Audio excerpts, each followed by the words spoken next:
Morning, Arsene.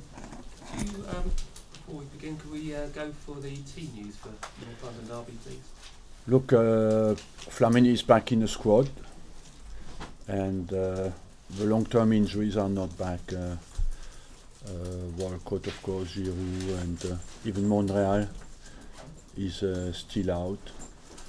But apart from that, the squad that was available against Villa is available tomorrow. So Kieran Gibbs and Per Mertesacker are available? Kieran Gibbs is all right. He'll be 18 years in charge coming up next week. Are the North London derbies still as special for you as they always have been? Yes, because it's an important moment of the season, and it has a meaning for everybody. And but above all, it's an opportunity for us to take points in a Premiership where every point counts, and it looks again that this season that every point is difficult to make. So of course we play a home game, and we want to win our home games. What have you made of Tottenham under Mauricio Pochettino so far this season? Look, it's early in the season to judge a team, but they have certainly less introduction of new players than last year, so they will benefit from stability, and he's a quality manager. He has shown that at Southampton. Arsene, hello. Are these North London derbies defining points of the season as far as you're concerned? Well, there are important moments of the season. Are they defining points? I don't know, but Tottenham has over the years always had good players and a good team, so for us to be on top of them, of course, means that you can fight for the top of the league.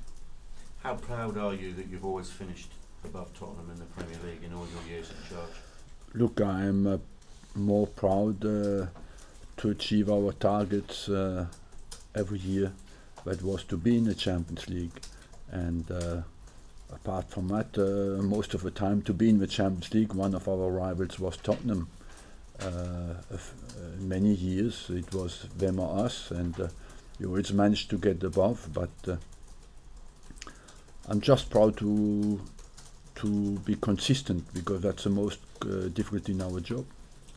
Can victory in this game, though, in a sense, have more benefit than just 3 points in terms of a feel-good factor it creates? Yes, of course. You know that, and I know that as well. It is a psychological impact as well on the confidence of the team. Can I just check, is Per Mertesacker fit? Is he available for this week? He's available, yes. He has a normal training today, and I don't think there will be a problem. And another one I'd like to ask you about Callum Chambers. How important, especially with Mathieu Debuchy being injured long term, how important is it he continues his good start and his development now?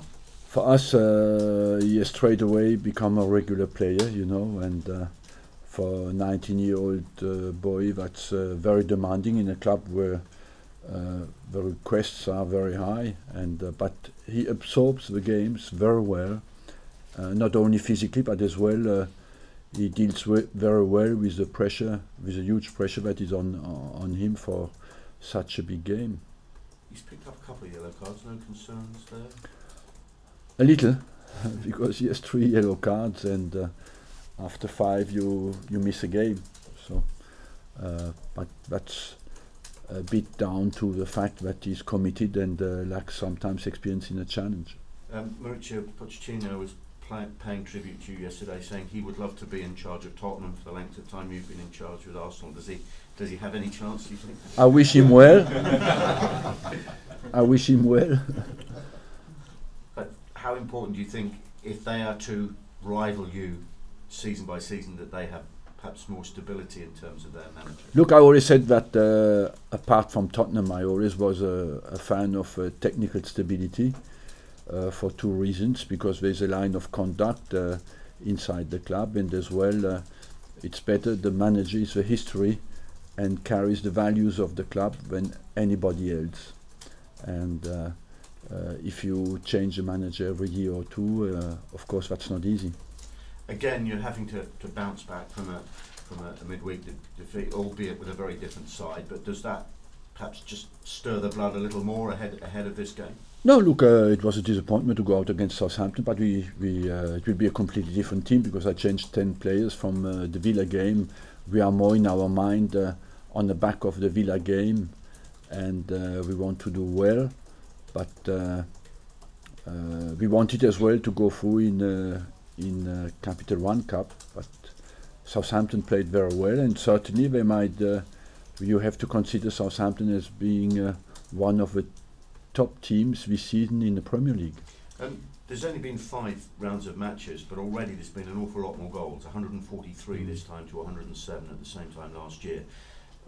What do you feel that's down to? Is it better attacking, poorer defending? Do you have a theory at all? Better attacking, certainly, because when you look at the top quality players that come into the Premier League now, basically you have all the best attacking players in Europe here, and the creative players as well play in England. And if you look at the big clubs, they have all a huge financial potential and a huge offensive power. And I believe as well that the financial potential of the English Premier League allows lower clubs with less financial potential to buy the best players in Europe, because the clubs of the second part of the Premier League have still more financial potential than Italian clubs and Spanish clubs, and all the good players play here. Just one last one from me. It's been widely reported that Stan Kroenke has taken £3 million out of the club. I mean, should the fans be concerned, and if not, why not? Look, honestly, I don't know about that, what happened really, and I don't think they should be concerned, because we do at the club only what is legal, usually, and you should ask this question much more to the board. I cannot answer that question. Arsene, just going back to that League Cup game, you said you made 10 changes. Did you, in terms of those changes, did any of those players in that performance give you anything to think about in terms of your Look, selection against Spurs? Honestly, it's difficult to judge. It's difficult for the players who do not have a lot of competition to come in and be at their best. So you're always tempted to be a bit harsh on the judgment of the players who lack a little bit continuity on the competition. You have more look at the young players, and on that front, I believe that players like Isaac Hayden and like Bellerin have shown that they have the quality to be here, and I believe overall Ospina had a good game as well. A week ago we sat here, Mesut Ozil was one of the things that we threw at you. Yeah, you're smiling already, I can see. How do you think he played last week, and are you hoping that he can kind of continue that form into this game? Yeah, he played very well, and he had a good understanding with Welbeck. You know, it was a good partnership there, because they gave each other balls to score, and it was an interesting experience. But that is tempting to keep Özil in that central role. But I maintain again, he will play where he's needed for the balance of the team, and that can change game by game. And how tempting is it? You just mentioned it. How tempting is it to keep him where he is? It is. You've also talked about Adou Diaby returning to the squad this week, and perhaps using him as a more deep-lying defensive midfield player. Does that sort of underline the transfer policy, that you failed to actually address that during the summer? No, not at all. It just is the natural resource you have, because he's a top quality player. If you look to find better players than Abu Dhabi on the market, you will have big problems, you know. And he has not played for 1.5 years, and I try to find a solution that suits him and us. What's happening? He's not at his best at the moment because he needs competition, and he has not that change of pace and that power in the challenges that is his strength. But if he can maintain him without any injuries, he will come back. And it could be a very satisfying solution for him and for us. Arsene, you've got a very busy 8-day period ahead with Spurs, Galatasaray and then Chelsea. Have you got one eye on player rotation? Not really at the moment. I have my eye on the next game, because that's a massive game, and it conditions a little bit our confidence for the 2 other games. It's true that it's a very big week for us, and so let's start it well. Also, Callum Chambers possibly starting at right back. Pochettino, of course, knows him well. What's he feeling about going into this fixture? I don't know, because at the moment he plays against Southampton after he plays against his former manager. The only thing I can say, he looks like he's dealing well with that kind of pressure, and I want him. We forget a little bit that top level competition is first of all pleasure, enjoyment, and I want him just to enjoy the game and play. We forget sometimes that is a huge joy to play at that level, and I just want him to enjoy it. And what do you think Pochettino will make of his first experience of the North London derby at the Emirates?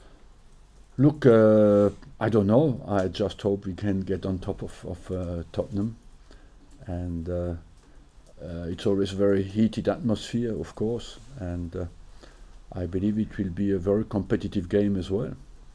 Are they still as intense, these games, as they always were? Yes, they are very intense, of course. But I think they are physically more intense. With maybe players play each other so much, they know each other so well that you could have that feeling, but it's a bit less. But I don't think it is. It's the first derby, obviously, for Alexis, for Danny Welbeck, and for Callum as well. I mean, what do you say to them to prepare them for this kind of occasion? Just be focus on your game, and just try to be have a good team performance, and forget about all the rest and enjoy it. You've obviously always finished above Tottenham. I think you've only lost once in the last 21 years at home against them. Do you feel you have a psychological advantage over them? For me, competition is always a new start, and the next game is important. After that, the history can make you feel a bit stronger, yes, but let's not be fooled. What is important is how well we turn up with our performance tomorrow. They're obviously about to undergo building a new stadium. That's something that you've been through. Do you think that's the only way they can kind of get to the next level, really, as a club? Financially, for sure. You cannot be in a business where you turn down 15,000 or 20,000 people every week, and if your competitors have more financial power than you, at some stage you have to make a decision. It looks like everybody makes this decision now, because when you look at Liverpool, Everton want to increase their capacity. West Ham goes in a bigger stadium next season, so if you stay in a smaller capacity, it's even more difficult. Do you see similarities with where they are now with maybe where you were sort of 15 years ago? Yeah, I just think it's much more difficult today, because we built our stadium at the price that you couldn't afford it anymore, and we managed to build our stadium by subsidizing it with our own resources, and that is much more difficult today.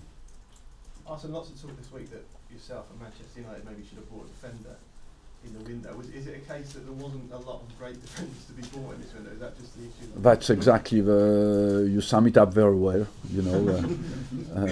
It is not a lot on the market, and if you look at the other clubs, they have exactly the same problem. When you went anywhere, everybody's looking for defenders. But basically, people panic and say, "Oh, you made a mistake," but you would defend that in a way. Yes, I feel that we made a very good buy with Callum Chambers, and until now I believe that we've been unlucky to lose Debuchy and Monreal at the same time together. No matter how many players you buy, if you have bad luck, you cannot have 3 players in every position, because it's impossible to manage as well.